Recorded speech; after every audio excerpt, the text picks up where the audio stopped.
Well, I'm up in the attic tonight. Winter called.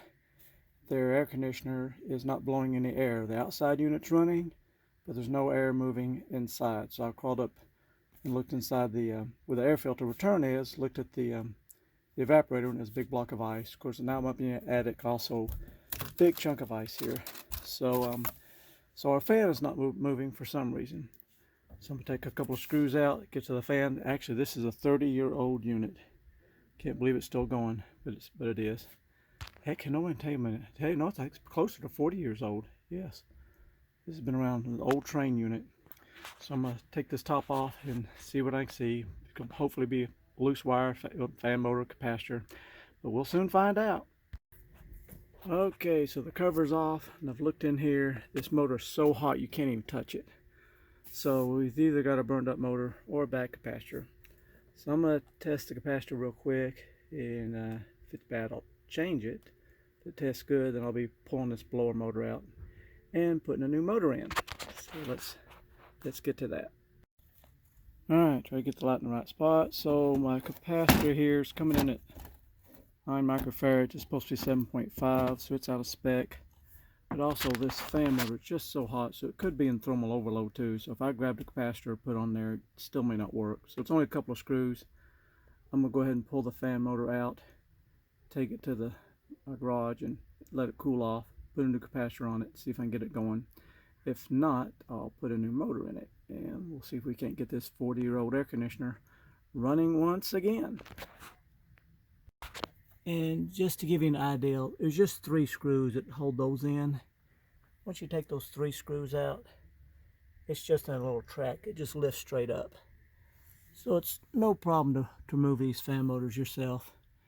Get them apart and replace the motor or whatever. So now I got it out, I'll take it back to the house and do a little bit more further investigation and see what we really got.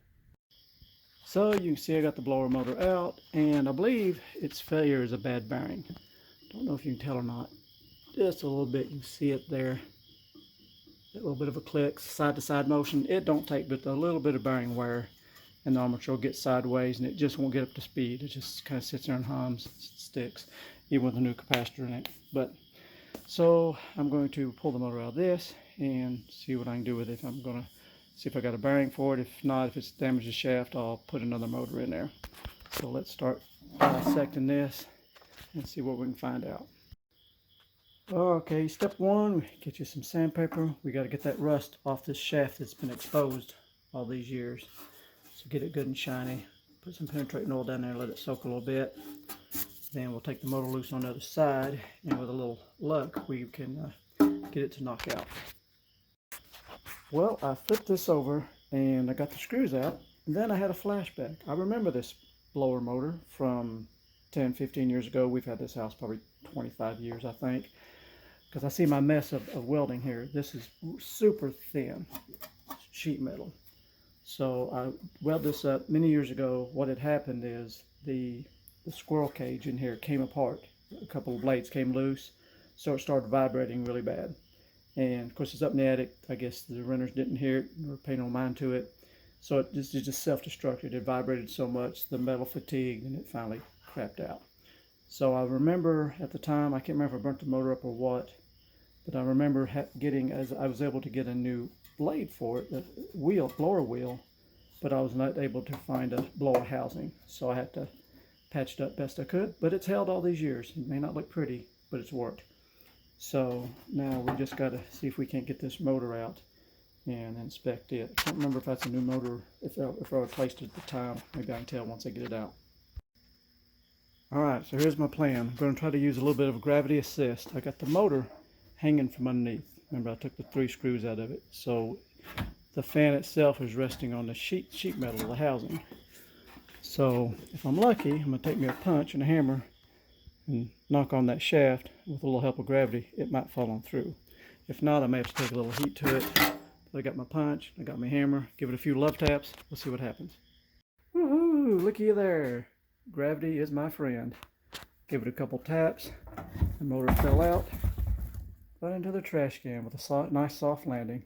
Alright, so we got that part done. Now let's inspect this motor a little bit more. see what we can learn from it.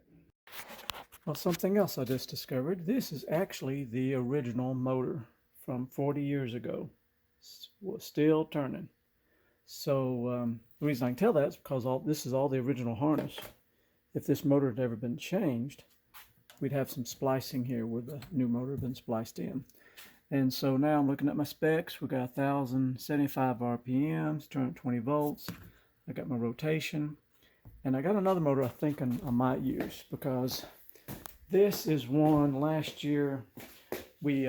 Another unit, the housing anyways, 40 years old. It finally, compressor died, so I put a whole new system in, but I saved the blower motor out of it because I just put this motor in not too long ago. That motor's probably not 4 or 5 years old, if that old. So I'm going to take this motor out and see if it will fit in that blower, as long as all the specs check out. So let's get that apart. Well, it looks like I'm in luck. So you can tell this is a fairly new motor, and it's the same, what's called the same frame, same size. I'm pretty certain it's 1,075 RPM once I take this motor clamp off. I'll verify that. And it's a universal motor, so I can make it run either direction I want with the wiring. So that's a good deal. Once I get this off, I'll find out what, well, I already got a capacitor, so I know what capacitor it uses. I'll double check it, 5 microfarads. The other one was 7.5. But important thing is, when you take this bracket off, remember its position. So I'll take a picture of this. So, because once I take all this loose, I got to transfer it to this motor. So I want to make sure my brackets end up in the same position on the new motor. So it'll be positioned right in the squirrel cage blower. But it looks like I should be able to put this back together tonight, and for no money down. Won't cost me a penny. Sweet. So I got to thinking, this motor lasted 40 years. Now, do you think this motor would last 40 years? Probably not. I mean, that one had little like oil holes. You could actually lubricate it, but this one does not have. There's nowhere to oil it. So I thought I would investigate a little bit further. So I've pulled the dust cap off. I carefully took me a little chisel. It was very thin, and peeled this off to see inside. So what we've got here, it's got like this. I've seen this before in electric motors. I'm sure it's got a name. It's kind of almost like a spongy material, holds oil. So at least I'll add some more oil to it, get the most life I can out of it. It's no big deal, just took a couple seconds to pop that off. So I'll do that and see if we can get 40 years out of this one. We'll see. So in case you're curious, here's the other side. It don't seem to have near as much packing, but I'm going to rearrange it here and then add some oil to it. Then put the little cap back on there and see how that does. I'll put a date on this motor. We'll just see if I'm still around in 40 years. Well, at least I'll have it dated. We'll see how long it lasts. Houston, you've had a problem, but I think I found a solution. Anyway, here's my problem. Here's the old motor mount. Come here. That's how it fits in here, rubber motor mount. And it fit on this like that on the old motor. So I pulled it off and said, it looks different. And I put it on the new motor and it's all floppy loose. So that's not going to work. So lucky for me, I never throw nothing away. So I went to my little electric motor storehouse. So I keep pieces, parts in. And I found 2 of these brand new motor mounts. Never been used. So those will fit this motor and they will fit the bracket. So there we go. We got lucky again. So that's why you don't throw nothing away. You never know when you might need something. They've probably been laying back here for 10 years in a box, but today they get used. So let's put those on there and put this little clamp on there, and we'll get one step closer every time. Okay, so the new motor is mounted, but notice something. I forgot about this, but it's coming back to me now. See this cobble up of a weld? I did that 15 years ago when the fan blade blew apart. And the crazy thing is still holding after all these years. I never did think I was much of a welder. You can kind of tell by the look of it. Don't look like a whole lot. It has held, just like the welding I did on the sheet metals. It's held all these years. So let's drop this down in the housing and mount the squirrel cage on it and the blower wheel and see if it actually works. Well, I was about to put the motor in here till I seen the condition of the blower wheel.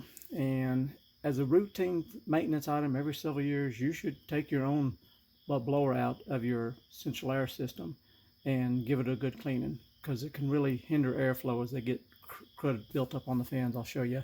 And to pull it out, because it's work. You got to take the motor out and stuff. You got to pull this little plate off. Once you pull that plate off, then the blower wheel should fall right out. Hey, there's your blower wheel. Now, I've seen worse, but it's got a lot of crud in there. That's going to hinder airflow. You like to see little chunks of insulation that's got sucked up in there. That's no good. So I'll spray something on here, let it be working on it.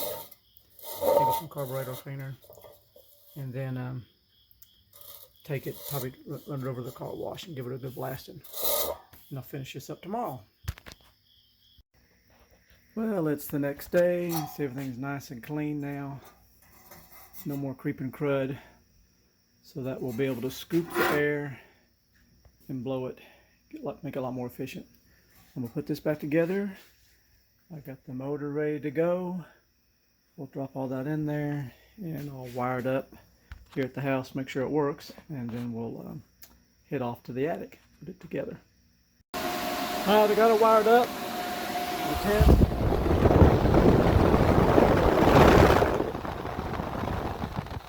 Man, really putting out there, so I think it's going to be good to go.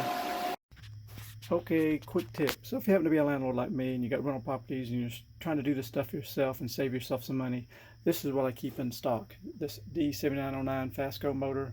This works for most all heat pumps. Outside unit, 1075 RPMs. It's a universal motor. You can change direction and all kinds of stuff with it, change speed. Then here, when you have blower motors that goes inside and the air handler, same way, a Fasco, it's a D725. I've had really good luck with these, been using them for years. Same way, you can change the speed on them, direction of rotation. Really easy to wire up yourself. Save yourself some money there. So I keep these on hand, just ready to go as we need them. All right, so we're back in the attic. Everything's wired in place. Fixing to flip the breaker, and we'll see what happens. So I put my date on there so I know how long this motor is going to last. So here we go, power on. There we go. All right. Okay. So this 40-year-old Trane is back on the tracks. Get it? Trane, back on the tracks. I made a funny. Alright, so I'm going to put this cover on here. I'm going to tape up a few things. Remember, that was exposed. I put some insulation on it. I'm going to put some tape along the seams, try to seal it up a little bit better. Make it a little bit more efficient. Well, everything's all put back together. I'm fixing to get out of this attic. And you can see I put some fresh tape, tightened up all the seams, like any good landlord should do to keep the electric bills down for your tenants. And but this thing's amazing. It's 40-year-old unit. I guess it's true what they say. It's hard to stop a train. This thing is still going. And knock on wood, I mean, we've had this house, our rental house, 25 years. Of course, it's it's 15 years old before we bought it then. But in all those years, I've never added a drop of Freon to this system. So it may conk out tomorrow, but man, it's been a good one. But anyhow, I appreciate you watching. Hope you learned a thing or two, and maybe if your blower motor conks out on you, you can dive into it yourself and fix it yourself. Save yourself that money. Have a great night. Thanks. Bye-bye.